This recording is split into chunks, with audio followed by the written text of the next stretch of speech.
Video on the basics of JavaScript. This one is going to cover arrays in more detail. So if you've watched the previous one and you've seen arrays and you're sure that you're going to be dealing with arrays, this is going to give you an overview of all the kind of convenience functions that arrays offer by default, so how to work with them more easily.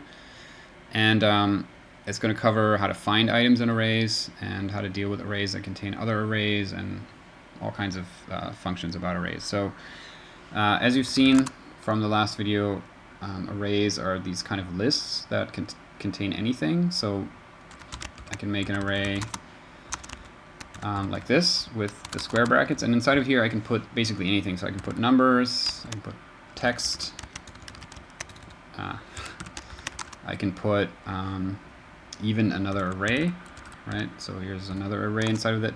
I can even put a function inside of an array, right? So this is a basic function that just writes out or returns the string x.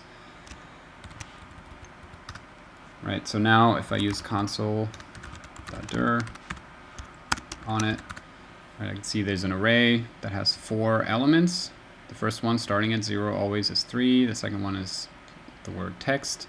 The next one is an array that has 3 items inside of it that are all numbers. And then this is a function, right? So now I could basically use that function. So I could say my array, and that function is at position 3, right? And I'm using the regular parentheses to indicate that I'm calling a function, and it's going to give me x, which is what that function does. It just writes out x. So arrays are kind of general purpose containers. They contain anything, including other arrays. So if I wanted to get at a value inside of this array, I would just do my array. So you kind of start with the outer, and you know that the other array is at position 2, and then inside of that array I want the item at position 1, which is the value 3. So you basically have these series of square brackets that get deeper and deeper into arrays. So there's no limit to this, but be aware that it can get increasingly confusing when you have tons of arrays inside of other arrays.